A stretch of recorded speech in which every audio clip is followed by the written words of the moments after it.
Halo YouTube, ini video sambungan part gearbox. Jadi ini ada dua barang. Yang pertama datang gearbox, yang kedua adalah axle-nya. Kalau kalian yang belum nonton video gearbox, lebih baik kayaknya nonton video gearbox dulu biar nyambung pembahasannya. Kalau udah nonton baru balik lagi ke video ini. Tapi kalau udah nonton silahkan dilanjut. Oke. Jadi ini adalah axle yang saya pilih. Kenapa? Alasannya cuma satu. Karena ini adalah axle dengan harga termurah, dengan durability terbaik. Ya, saya sih tahunya gitu. Kalau misalkan ada produk yang lain, boleh tulis aja di kolom komentar yang kalian ngerasa murah dan lebih bagus daripada ini. Saya sih nggak nemu. Kecuali kalau yang second ya. Kalau yang second nggak tahu deh. Tapi kalau yang baru, kayaknya sih nggak ada yang lebih bagus dari ini dengan harga di bawah 1 juta loh. Cuma 900 berapa, 11.000 lah. Oke.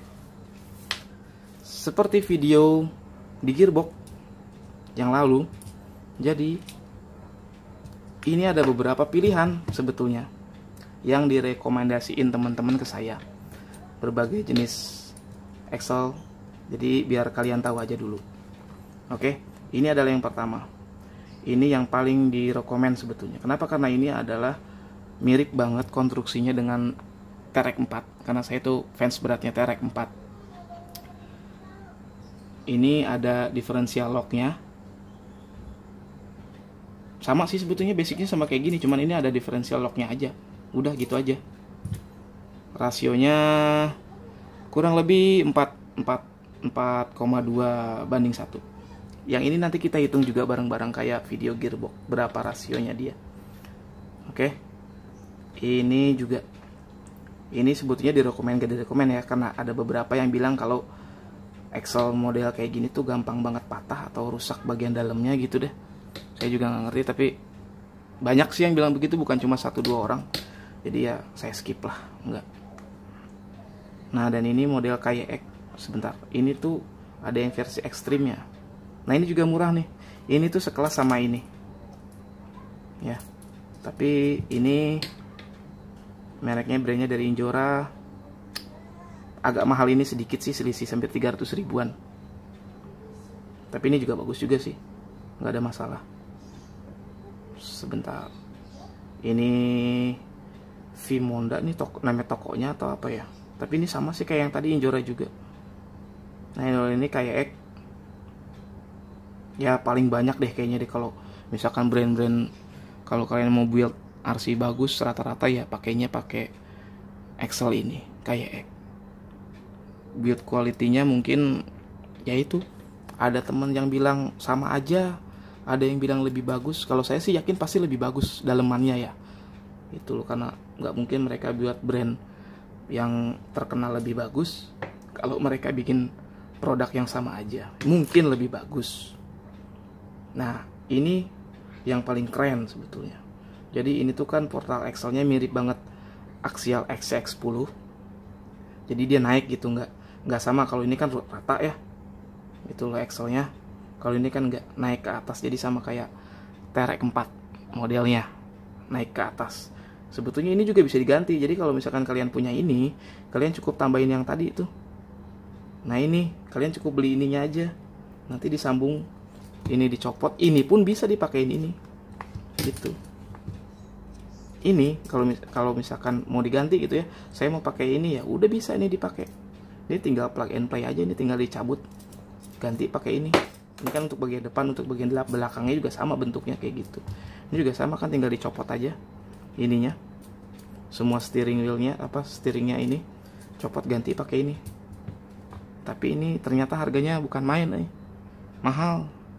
Edun lah pokoknya mah. Nah, yang sebetulnya buat ini sih aslinya yang tadi itu. Tapi ya ternyata bisa juga kok dipasang di situ. Itu nanti jadinya kayak gini. Keren banget. Mahal, masih 2 juta. Ini juga sama nih, pakai differential lock juga sama kayak yang tadi. Tinggi juga harganya. Nah, ini tuh apa ya, kemarin tuh saya lupa ya produknya. Dari RC apa, mungkin ada yang tahu, tulis aja di kolom komentar nih RC apa ya. udah dikasih tahu sebetulnya sama teman saya, tapi sayanya lupa. Tapi ini bisa juga kalau mau dipasang. Ini kalau nggak salah sih bilangnya katanya lebih gede 3 cm gitu, lebih panjang 3 cm gitu. Karena ini memang kelasnya katanya sih bisa buat race juga bisa nih. Kalau yang ini, tapi saya lupa mereknya apa ya. Ya pokoknya gitu dah, kayak gini. Kalau kalian yang tahu tulis aja. Sama kayak yang tadi, ini buat naik juga.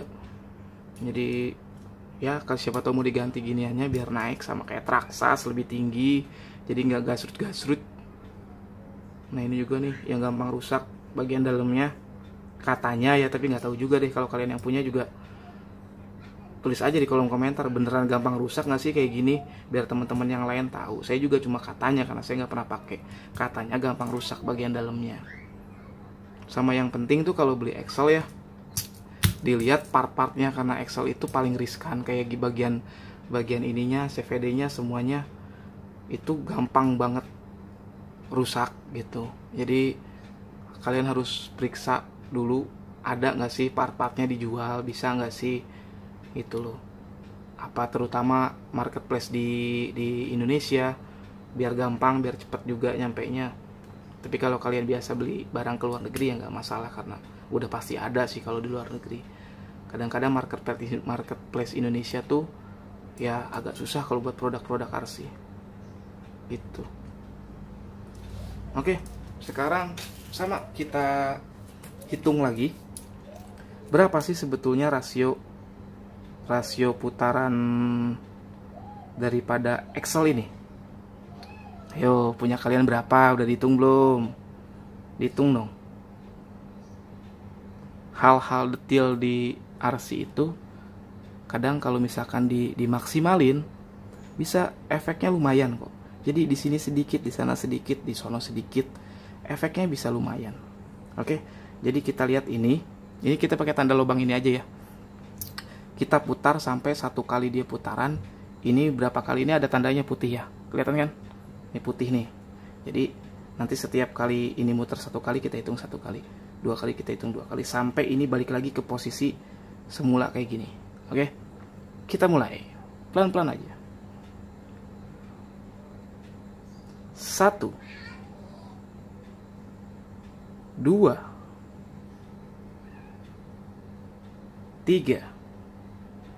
3 putaran. Jadi untuk memutar 1 kali ban dibutuhkan putaran kopel 3 kali. Untuk ini ya. Ayo, punya kalian berapa? Tahu nggak? Ya, kalau nggak tahu dihitung dulu, dibuka lagi, dicek dulu berapa rasionya. Punya saya tuh gitu. 3 kali putaran kopel, 1 kali putaran ban. Oke.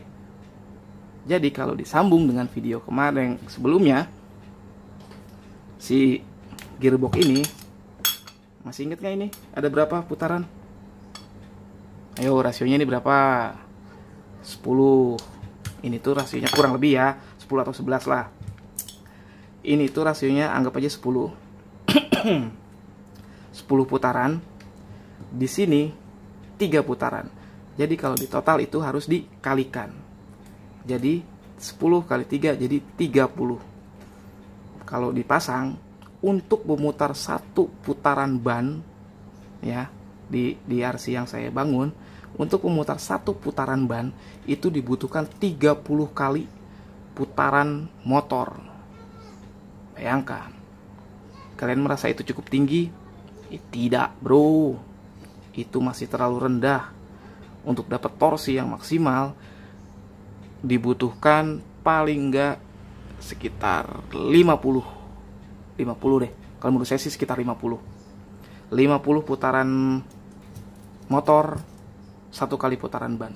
Itu sih menurut saya yang ideal. 50 atau 55 deh. Jadi kombinasi gearbox ini dan Excel ini itu cuma mendapatkan rasio 30:1. 1 kali putaran ban, 30 kali putaran motor. Oke, jadi gitu. Kalian yang punya RC yang udah terlanjur terakit, kalian cek lagi berapa sih sebetulnya rasio. Serius deh, rasio gearbox, rasio axle itu penting. Bukan cuma ngandelin motor yang T-nya besar. Oke. Jadi untuk mendapatkan torsi dari sebuah RC itu jangan cuma ngandelin motor T-nya besar, tapi harus dipertimbangkan gearboxnya, rasio gearboxnya berapa, rasio axle-nya berapa, biar hasil daripada RC-nya itu maksimal. Itu ya, apa ini perlu saya pasang, perlu saya rakit RC-nya? Perlu saya rakit? Kayaknya enggak ya. Yang rakit sih tinggal nempelin aja. Ini udah plug and play. Dan masalah masang ini ya, sebentar ya. Ini saya lupa nih di video gearbox. Aduh, sebelum ada yang komentar nih, saya udah ngaku duluan deh, iya alat saya jelek. Pasti dikomentarin sama Om Adit nih. Aduh, tools lu jelek katanya. Iya, lagi dipesen Om Gelap, tenang aja. Ntar kalau udah datang toolsnya bagus lah.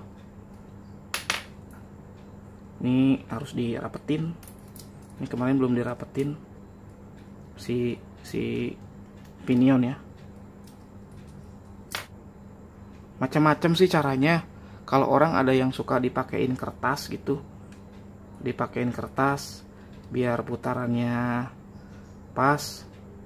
Kalau saya sih nggak segitunya sih ya. Saya mah kira-kira aja lah.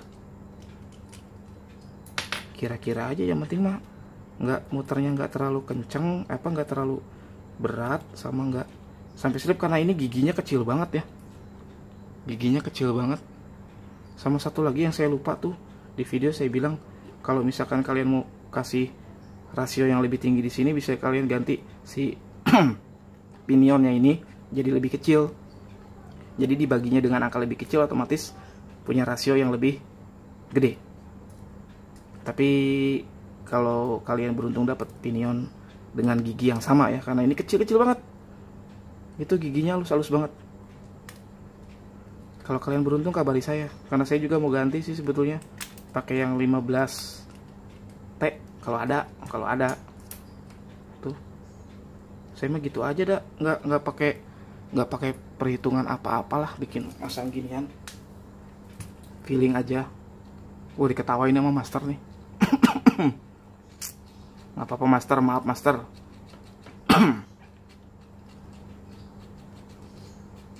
Nah, yang penting muternya kayak gini, aman, nggak selip. Tuh kan, nggak berat, dan giginya masuk dengan kelihatan giginya nempelnya.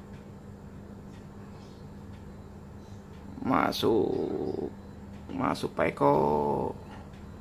Oke deh. Yaudah. Ini video Excelnya segitu dulu. Saya nggak pasangin, saya mau pasangin. Jadi ini ESC kan udah ya semuanya. Oh iya nih, satu lagi nih. Ini holder baterai saya mau coba. Ini sih masih baru coba-coba ya. Holder baterai itu aslinya adanya di belakang. Kalian cek aja gambar ini yang rakitan udah jadi. Itu adanya posisinya di sini, di belakang sini. Adanya di belakang sini, tapi ini saya rubah. Ini saya rubah. Kedepanin, kenapa? Biar dapat bobot lebih bagus di depan. Karena kalau crawling itu sebetulnya sih lebih baik seimbang depan sama belakang, karena kalau kalian beratnya ke depan mungkin bagus di tanjakan itu loh, bagus di tanjakan, tapi ketika turunan agak sulit, pasti agak bisa ngejungkel kayak WPL saya kemarin waktu ngeres. Itu settingannya saya settingan nanjak, saya beratin ke depan semua, nanjak semua aman. Nah ternyata pas waktu race time trial itu dibalik si tracknya, jadi pada turunan semua, akhirnya ya nutug mobil orang nutug teh naonnya, nyungsep lah. Jadi si mobil saya teh nyungsep gitu karena keberatan ke depan, nggak bisa turun dengan bagus gitu. Jadi sebetulnya sih kalau RC ya lebih bagus seimbang lah berat antara depan dan belakang. Tapi karena ya ini konstruksinya kayak gini, saya mau coba aja dulu pindahin ke depan sih, karena diantara part RC itu yang paling berat itu bisa dibilang baterai ya, yang buat yang di sasis, gearbox sama baterai itu masih beratan baterai kayaknya deh. Ini cuma berat berapa, sekitar 300 gram paling nih. Itu kalau baterai mungkin bisa lebih, kalau baterai mungkin bisa lebih, hampir bisa 500 gram, apalagi baterainya Cemong Energy. Ntar ya, khusus video baterai saya buatin video khusus sama yang buatnya langsung. Ditunggu aja videonya, karena ini kan udah mau kelar nih, udah mau jadi, saya tinggal baterainya aja. Nanti baterainya khusus saya sama yang ngerakitnya, saya buat video khusus deh buat baterai gitu. Baterai udah, saya charger udah saya pesen, jadi udah tinggal body sama body sama remote. Tunggu aja, masih belum datang. Kalau remote belum saya pesen ding, tapi kalau body udah, tapi masih nunggu ya. Ini mau saya pasangin dulu. Oke, gitu aja. Jangan lupa like video ini, subscribe juga buat dukung saya biar bisa buat video-video RC yang lain. Jadi kalau ada teman-teman yang punya info tentang RC, nanti saya bisa buat video bareng mereka gitu ya. Jadi jangan lupa like video ini dan subscribe. Terima kasih udah menonton.